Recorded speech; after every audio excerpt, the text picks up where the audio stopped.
Hello students, आज के class में हम डिस्कस करने वाले हैं chemical properties of alkanes. Last class में हमने डिस्कस किया था फिजिकल प्रॉपर्टीज ऑफ एल्केन्स। तो चलिए आज की क्लास को हम स्टार्ट करते हैं। तो सबसे पहले हम बात करते हैं कि जो एल्केन्स होते हैं वो केमिकल रिएक्शन की तरफ हाईली इनर्ट होते हैं। कि एल्केन्स जो होते हैं वो हाईली इनर्ट होते हैं। एल्केन्स की जो केमिकल रिएक्शंस करवानी होती है तो वो काफ़ी मुश्किल होती है। तो ऐसा क्यों होता है? हमने जब ये चैप्टर स्टार्ट किया था तो हमने ये देखा था कि एल्केन्स को हम पैराफिन भी बोलते हैं। Alkanes are also known as a paraffins. Paraffins का मतलब क्या होता है? दो वर्ड से मिलके बना है ये पैराफिन वर्ड। कि एक तो होता है पैरम और एक होता है एफिन्स। कि लैटिन वर्ड है। पैरा का मतलब होता है लिटिल और एफिन्स का मतलब होता है एबिलिटी टू रिएक्ट। तो ये है कि एल्केन्स को हम पैराफिन भी बोलते हैं क्योंकि इनकी जो रिएक्शन करने की एबिलिटी होती है काफ़ी कम होती है। एल्केन्स इनर्ट होते हैं टुवर्ड्स द केमिकल रिएक्शन। अब ऐसा क्यों होता है इसकी हम एक्सप्लेनेशन जानने की कोशिश करेंगे। Why alkanes are inert towards the chemical reaction. तो इसके लिए तीन मेन फैक्टर होते हैं जो एल्केन्स को इनर्ट बनाते हैं। तो सबसे पहला फैक्टर क्या है कि एल्केन्स के अंदर कोई भी रिएक्टिव फंक्शनल ग्रुप नहीं होता है। जैसे एल्केन में सिर्फ क्या होते हैं? हाइड्रोकार्बन होते हैं CnH2n+2। ये एल्केन होता है हमारा। इसके अंदर कोई भी रिएक्टिव फंक्शनल ग्रुप नहीं होता है। जैसे OH ग्रुप नहीं होता है, एल्डिहाइड या कार्बोक्सिलिक एसिड ग्रुप। इस तरह से कोई भी रिएक्टिव फंक्शनल ग्रुप की एब्सेंस होने की वजह से एल्केन्स जो होते हैं वो हाईली इनर्ट होते हैं। दूसरा रीजन क्या है एल्केन की इनर्टनेस की वजह से? मतलब इनर्टनेस का दूसरा रीजन क्या है कि एल्केन जो होते हैं वो नॉन पोलर होते हैं। एल्केन्स क्या होते हैं? नॉन पोलर होते हैं। और एल्केन के अंदर जितने भी बॉन्ड्स होते हैं वो सिंगल बॉन्ड होते हैं। कार्बन कार्बन या कार्बन हाइड्रोजन सारे के सारे बॉन्ड क्या होते हैं? सिंगल होते हैं। इसकी वजह से ना तो एल्केन किसी इलेक्ट्रोफाइल के साथ रिएक्शन कर पाते हैं और ना ही कोई न्यूक्लियोफाइल एल्केन के साथ रिएक्शन कर सकता है। तो due to the presence of only single bond and their non polar nature, alkanes are not attacked by any electrophile और न्यूक्लियोफाइल रिएजेंट। एक रीजन ये होता है। थर्ड रीजन क्या है? एल्केन्स के अंदर जैसे मैंने बताया सारे के सारे कौन से बॉन्ड होते हैं? सिंगल बॉन्ड होते हैं। सिंगल बॉन्ड का मतलब सिग्मा बॉन्ड होते हैं। और आपको पता है जब एल्केन के अंदर सारे के सारे सिग्मा बॉन्ड है तो जब उसको रिएक्शन करना होगा तो केमिकल रिएक्शन में क्या होते हैं? पुराने वाले बॉन्ड टूटते हैं और नए बॉन्ड हमारे फॉर्म होते हैं। तो एल्केन के अंदर जो बॉन्ड ब्रेक होने हैं सारे के सारे कौन से हैं? Sigma bond. और सिग्मा बॉन्ड एक स्ट्रॉन्ग बॉन्ड होता है। सिग्मा बॉन्ड कैसा होता है? स्ट्रॉन्ग होता है। और सिग्मा बॉन्ड को तोड़ने के लिए जो एनर्जी की रिक्वायरमेंट होती है वो वेरी हाई होती है, वेरी हाई एनर्जी। तो इसीलिए एल्केन्स क्या होते हैं? इनर्ट होते हैं। ठीक है, तो ये तीन रीजन मैंने आपको बताए हैं। अब लेकिन ऐसा नहीं है कि एल्केन्स 100% इनर्ट होते हैं। अगर हम अपनी रिएक्शन कंडीशंस को ड्रास्टिक कर दें, ड्रास्टिक का मतलब अगर स्ट्रॉन्ग रिएक्शन कंडीशंस यूज करें, जैसे लाइट रेडिएशंस का हम यूज करें, ultraviolet radiations. Ultraviolet radiations high energy वाली रेडिएशंस होती हैं। अगर हम बहुत हाई टेम्परेचर यूज करें, फॉर एग्जांपल जैसे 525 से 675 केल्विन तक, इतना अगर हम टेम्परेचर यूज करते हैं तो एल्केन्स कुछ केमिकल रिएक्शंस शो करते हैं। और वो कौन सी केमिकल रिएक्शंस होती हैं? Substitution reactions. Under strong condition alkanes reaction show करते हैं। कौन से वाली? Substitution reaction. सब्स्टिट्यूशन रिएक्शन में क्या होता है? एल्केन का जो एक हाइड्रोजन होता है उसकी जगह कोई दूसरा ग्रुप आ जाता है G। ठीक है, तो ये सब्स्टिट्यूशन रिएक्शन शो करते हैं एल्केन अंडर स्ट्रॉन्ग कंडीशन।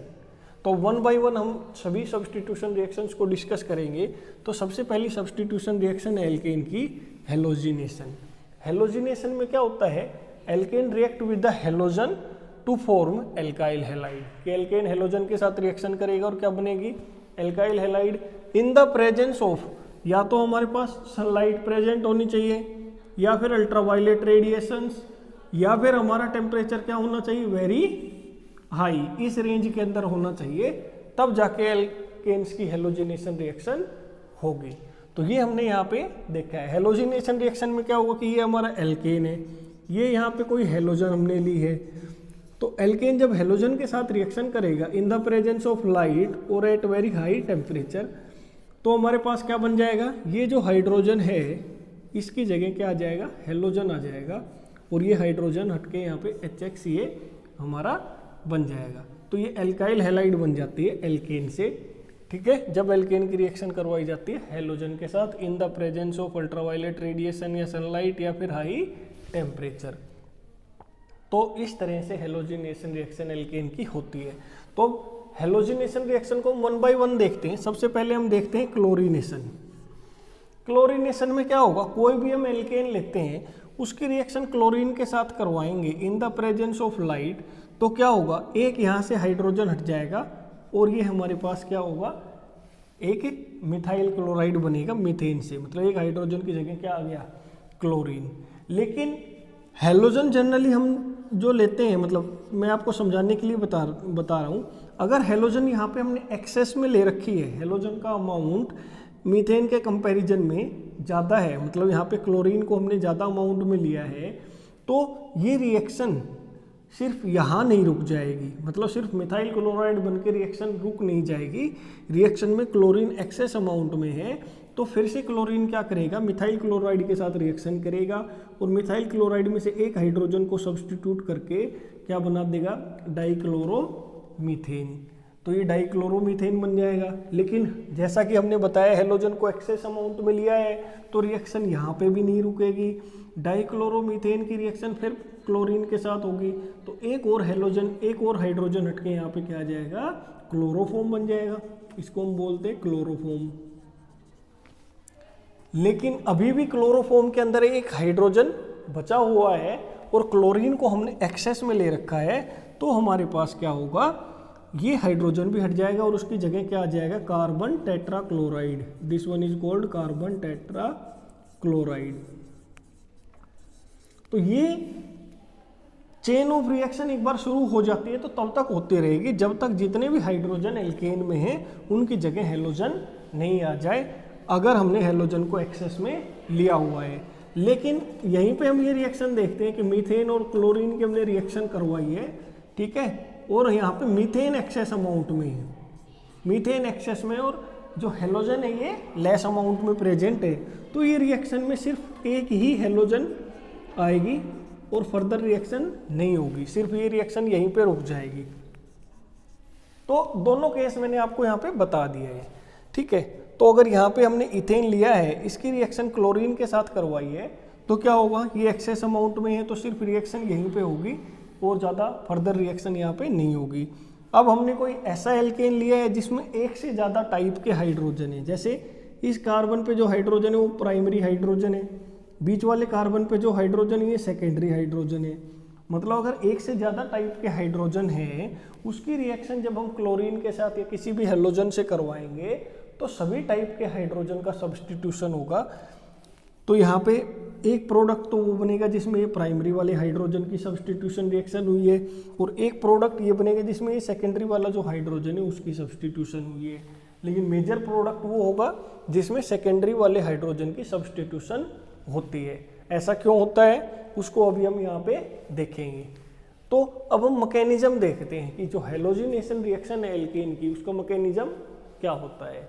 तो अभी ये जो भी हेलोजिनेशन रिएक्शन हम देख रहे हैं फ्री रेडिकल मैकेनिज्म से होती है। अब कैसे होती है उसको हम देख रहे हैं। सबसे पहला होता है चेन इनिशिएशन स्टेप।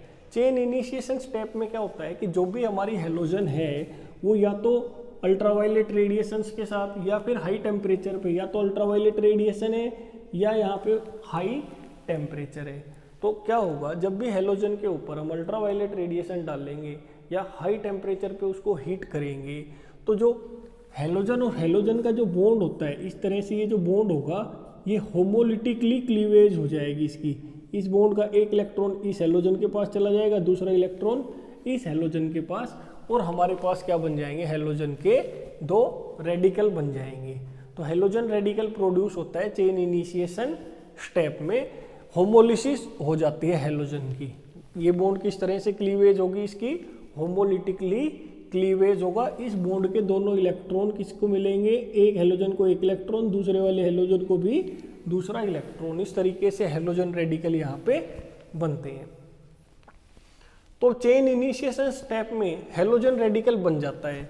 इसके बाद क्या होगा, ये हेलोजन का रेडिकल एल्केन के साथ रिएक्शन करेगा। फॉर एग्जाम्पल यहाँ पे हमने मीथेन लिया हुआ है, तो ये हेलोजन का रेडिकल इस मीथेन के साथ रिएक्शन करेगा तो क्या करेगा, ये एक हाइड्रोजन को एब्स्ट्रैक्ट कर लेगा। जो भी मीथेन होगा या कोई भी एल्केन होगा उसमें से हेलोजन का एक रेडिकल एक हाइड्रोजन को एब्स्ट्रैक्ट कर लेगा और हमारा क्या बन जाएगा, मिथाइल रेडिकल, या इन जनरल कोई एल्केन लिया है तो एल्काइल रेडिकल वहाँ पे बनेगा। तो चेन प्रोपगेशन स्टेप में दो स्टेप होते हैं। पहले तो हेलोजन का रेडिकल एक हाइड्रोजन एब्स्ट्रैक्ट करता है और एल्काइल रेडिकल बनाता है, या मीथेन लिया है तो मिथाइल रेडिकल बनेगा। इसके बाद अब ये जो मिथाइल रेडिकल है या एल्काइल रेडिकल है, ये रिएक्शन करेगा हेलोजन के साथ, और ये रेडिकल हेलोजन के साथ रिएक्शन करके एक हेलोजन को एब्स्ट्रैक्ट कर लेगा और हेलोजन रेडिकल हमारा फिर से यहाँ पे बन जाएगा। अब क्या होगा, अगर हमने हेलोजन को एक्सेस अमाउंट में लिया होगा, अगर हेलोजन को यहाँ पे एक्सेस अमाउंट में लिया होगा तो ये रेडिकल भी क्या होगा, एक्सेस अमाउंट में होगा। एक्सेस अमाउंट में जब ये रेडिकल होगा तो ये एक्स रेडिकल फिर क्या करेगा, ये CH3X और ये एक्स रेडिकल फिर ये क्या करेगा, इसमें से एक हाइड्रोजन को और एब्स्ट्रैक्ट कर लेगा और फिर ये बनेगा। ये वाला फर्दर क्या करेगा, CH2, ये रेडिकल फिर क्या करेगा, फिर X2 के साथ रिएक्शन करेगा, CH2X2 प्लस में फिर ये हेलोजन रेडिकल बनेगा। तो कहने का मतलब अगर हेलोजन को हमने एक्सेस में लिया होगा तो ये रेडिकल एक्सेस बनेगा, फिर ये फर्दर जो प्रोडक्ट बना है उसके साथ रिएक्शन करेगा। तो ये जो दो स्टेप है ये बार बार चेन की फॉर्म में रिपीट होते रहेंगे अनटिल जितने भी हाइड्रोजन है हमारे एल्केन के अंदर वो सारे रिप्लेस नहीं हो जाएं दूसरे हेलोजन एटम से। तो अगर हमने एक्सेस में लेंगे तो सारे के सारे हाइड्रोजन जो एल्केन के होते हैं वो रिप्लेस हो जाते हैं हेलोजन से। जैसे यहाँ पे मीथेन से कार्बन टेट्राक्लोराइड बन गया, टेट्राक्लोरोमीथेन बन जाता है। अगर ये हमने इसको लिमिटेड अमाउंट में लिया होगा, इसको लिमिटेड अमाउंट में लिया है, तो लिमिटेड अमाउंट में लिया है तो बस ये रिएक्शन में चेन प्रोपगेशन स्टेप में सिर्फ यही प्रोडक्ट बनेगा हमारा, ये फर्दर ये वाले प्रोडक्ट हमारे नहीं बनेंगे क्योंकि ये जो हेलोजन है इसको हमने लिमिटेड अमाउंट में लिया है। फिर क्या होता है, नेक्स्ट स्टेप होता है chain termination step. Chain termination step में क्या होता है, रिएक्शन हमारी रुक जाती है। ये जो चेन चल रही थी ये रुक जाती है। ये कैसे रुकती है, अगर कोई भी दो रेडिकल डायरेक्टली कंबाइन कर लेते हैं, आप यहाँ पे देखोगे कोई भी रेडिकल डायरेक्टली कंबाइन नहीं कर रहा है। ये रेडिकल इस एल्केन के साथ रिएक्शन कर रहा है, ये रेडिकल इस हेलोजन के साथ रिएक्शन कर रहा है। अगर कोई भी दो रेडिकल डायरेक्टली रिएक्शन कर ले तो हमारी जो चेन है ये टर्मिनेट हो जाएगी, ये रिएक्शन रुक जाएगी। जैसे ये मिथाइल रेडिकल और हेलोजन रेडिकल आपस में कंबाइन कर लें, ये बन जाए।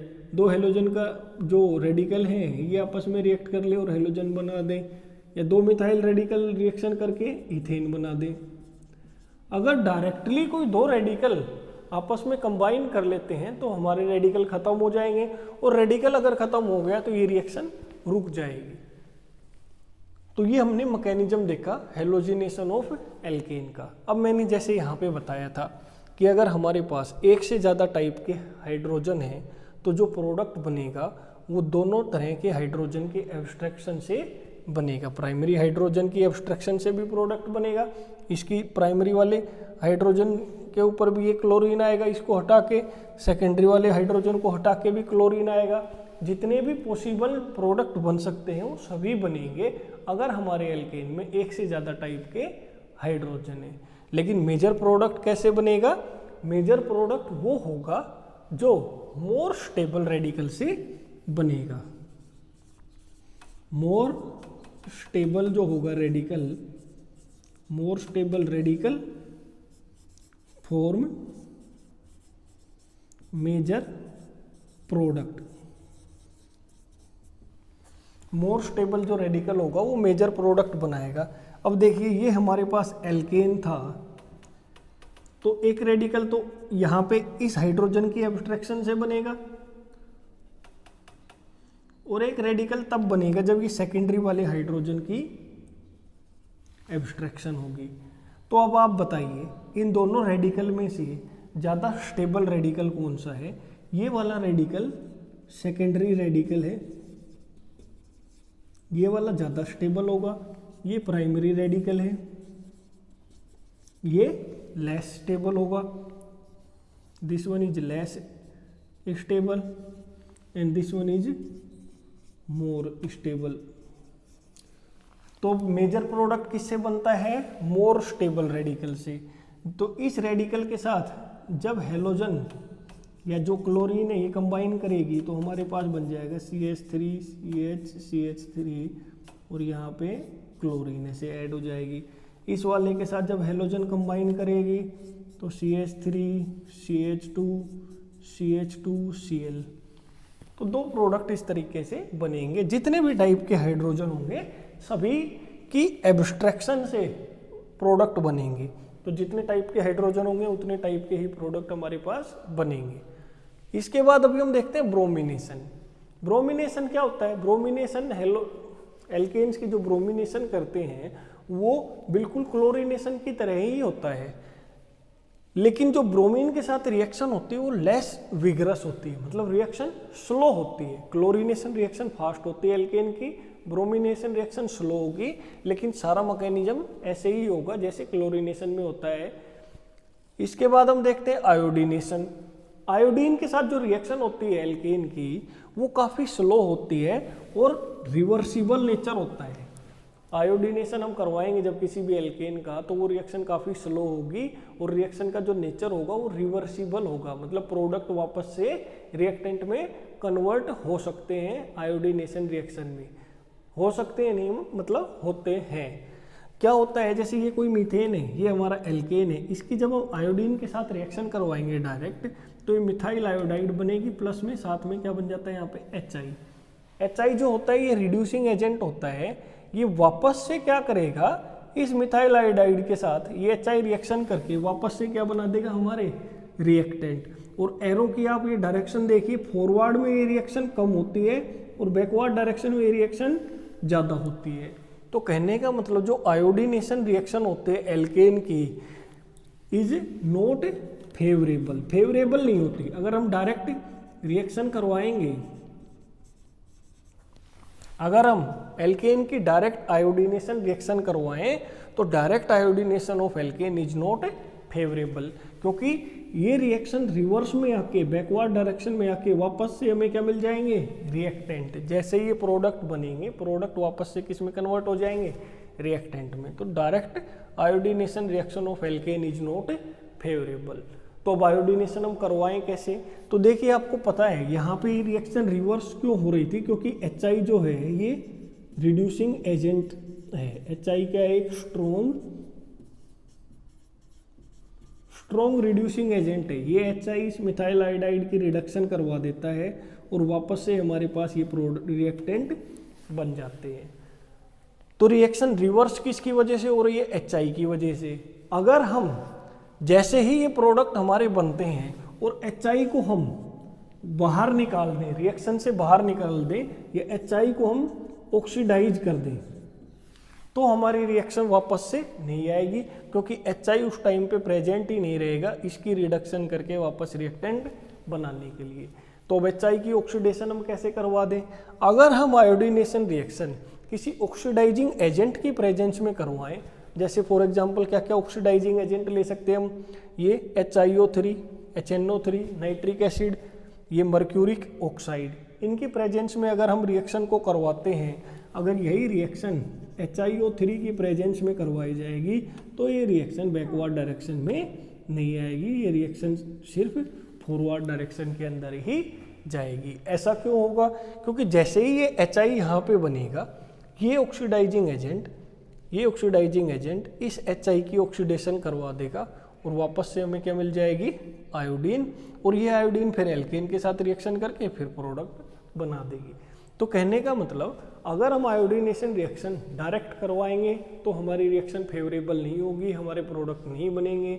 अगर हम ऑक्सीडाइजिंग एजेंट की प्रेजेंस में आयोडीनेशन रिएक्शन करवाएंगे तो हमारे प्रोडक्ट इजीली बन जाएंगे।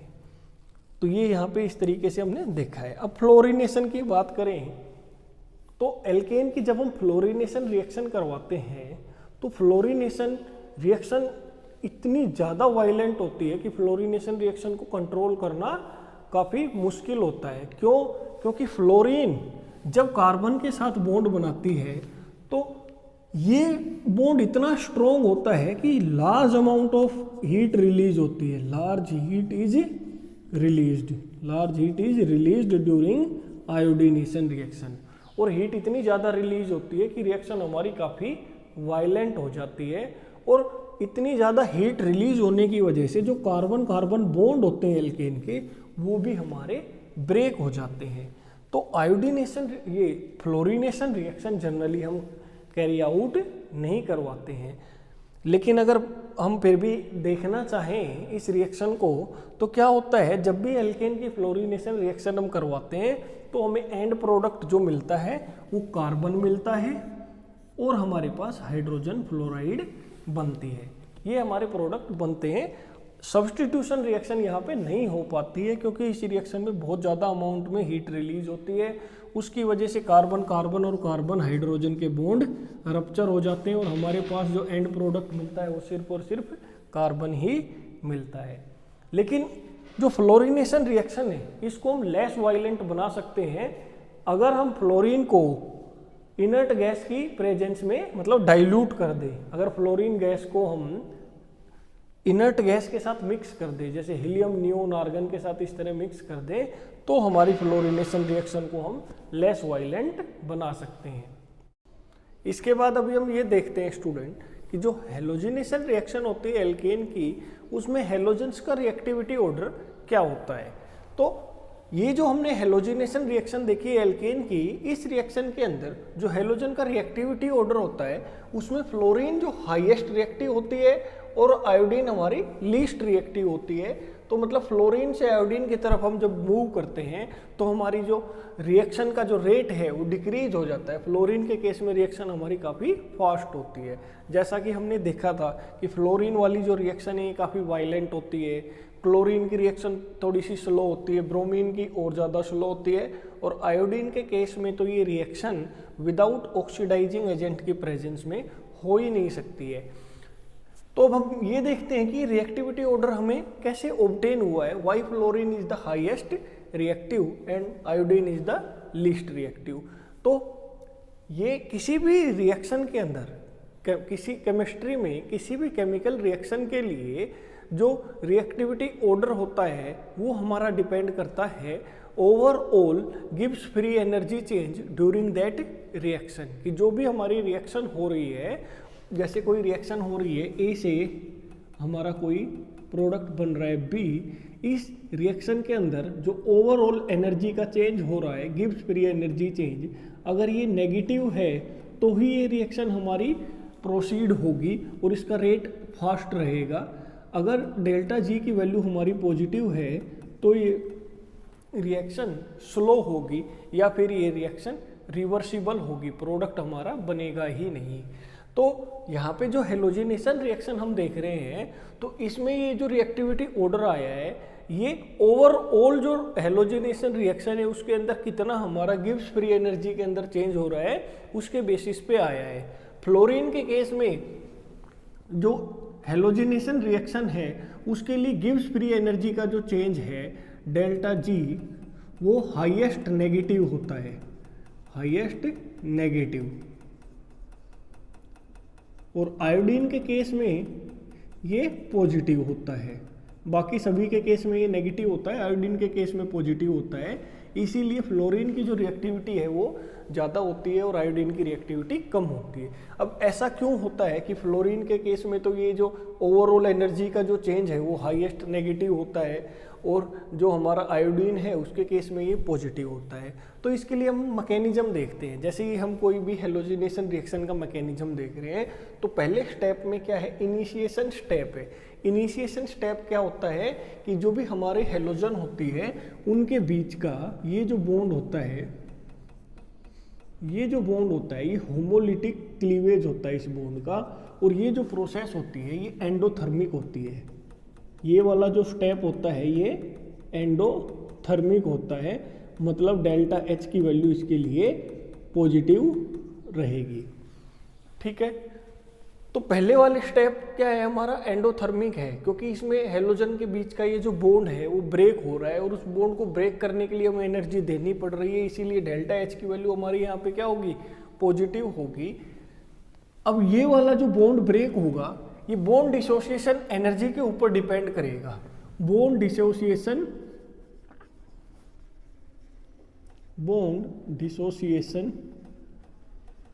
एनर्जी, तो बॉन्ड डिसोसिएशन एनर्जी की हम बात करते हैं तो हेलोजन के केस में जो बॉन्ड डिसोसिएशन एनर्जी का जो ऑर्डर है वो क्या होता है, क्लोरीन की बॉन्ड डिसोसिएशन एनर्जी ज़्यादा होती है, फिर ब्रोमीन की कम होती है, फिर फ्लोरीन की और कम होती है, आयोडीन की सबसे कम होती है।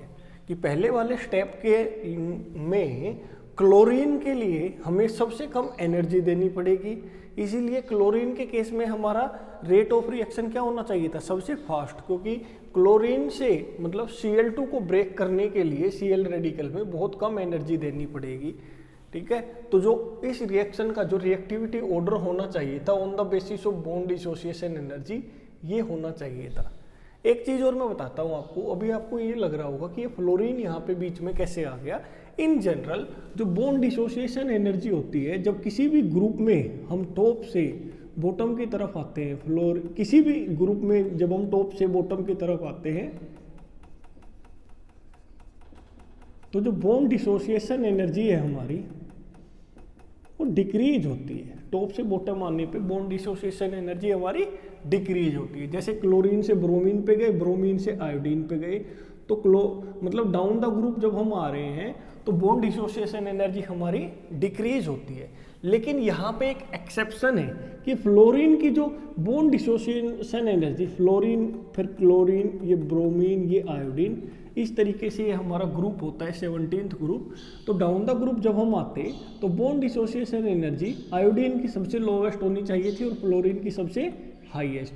और तो ये जो ऑर्डर होता है क्लोरीन, ब्रोमीन और आयोडीन के लिए तो फॉलो हो रहा है। क्लोरीन की ज़्यादा होनी चाहिए, ब्रोमीन की कम और आयोडीन की सबसे कम। लेकिन फ्लोरीन एकदम से यहाँ से उठ के ब्रोमीन और आयोडीन के बीच में कैसे आ जाता है, इसका रीज़न ये है कि फ्लोरीन का जो साइज होता है, फ्लोरीन का साइज होता है स्मॉल।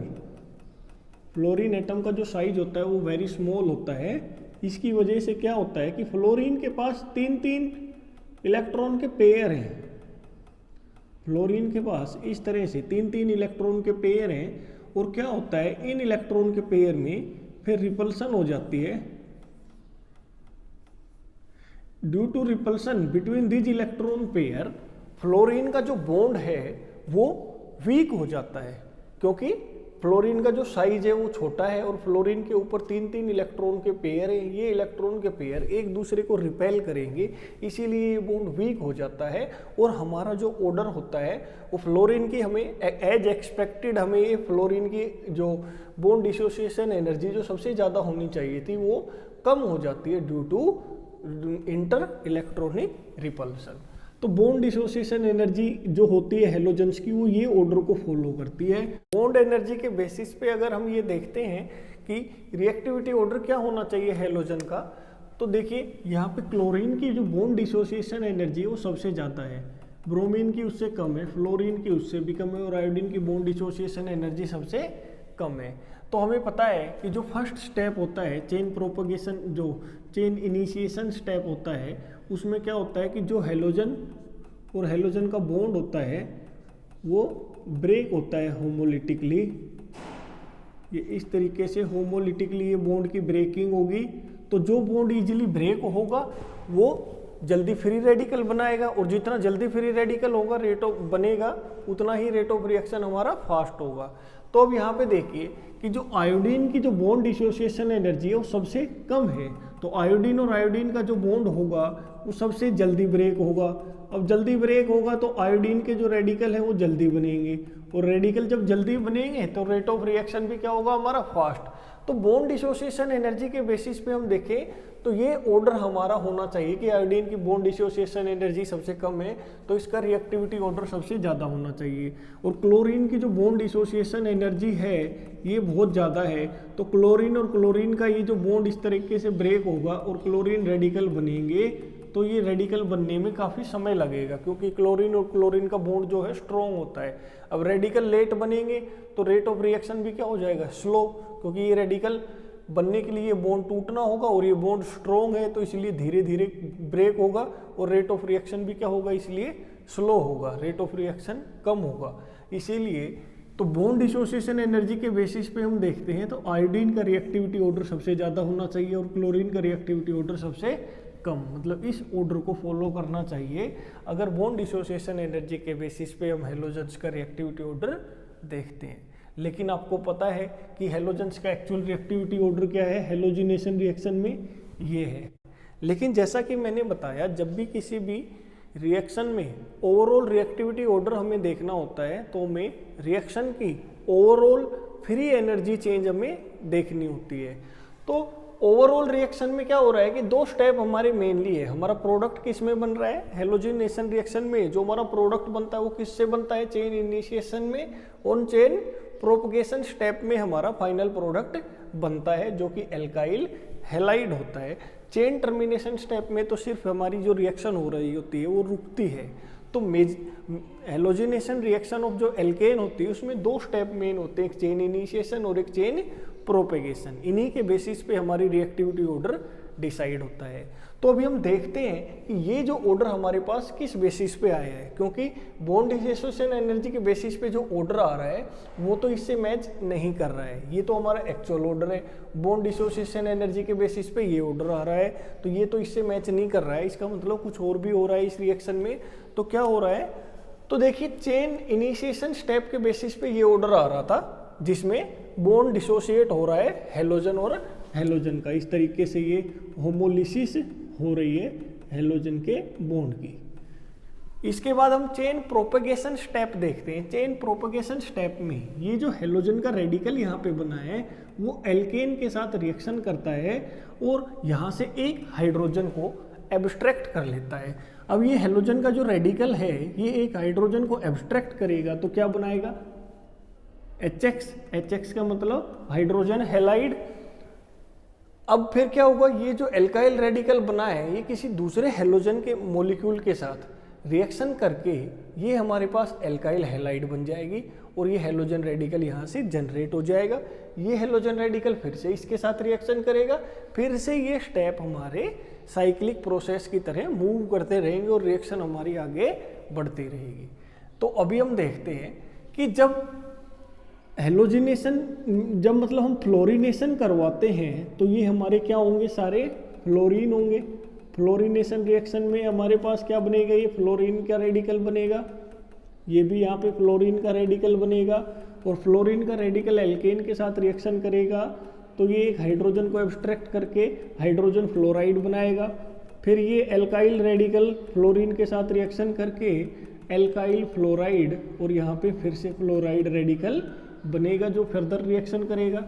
तो मेनली क्या हो रहा है फ्लोरिनेशन में, एक तो हमारा ये बॉन्ड बन रहा है हाइड्रोजन और फ्लोरीन के बीच में और एक हमारा ये प्रोडक्ट बन रहा है जिसमें कार्बन और फ्लोरीन के बीच में बॉन्ड बन रहा है। एक चीज आपको क्या ध्यान में रखनी है स्टूडेंट्स, कि जब भी फ्लोरीन का बॉन्ड बनता है ऑर्गेनिक केमिस्ट्री में, फ्लोरीन बॉन्ड बनाता है तो वो बॉन्ड हाईली स्ट्रॉन्ग होता है। मतलब जो बॉन्ड बनता है फ्लोरीन का वो वेरी स्ट्रॉन्ग बॉन्ड होता है, वेरी स्ट्रॉन्ग बॉन्ड। अब क्यों होता है, due to its small size. Fluorine जो भी बॉन्ड बनाता है वो हाईली स्ट्रॉन्ग होता है, मतलब वेरी स्ट्रॉन्ग होता है due to its small size. तो चेन प्रोपगेशन स्टेप के अंदर जो ओवरऑल डेल्टा H की वैल्यू होगी वो हमारी सबसे ज़्यादा नेगेटिव होगी, मतलब यहाँ पे हाईली नेगेटिव होगी, हाईली नेगेटिव। ये डेल्टा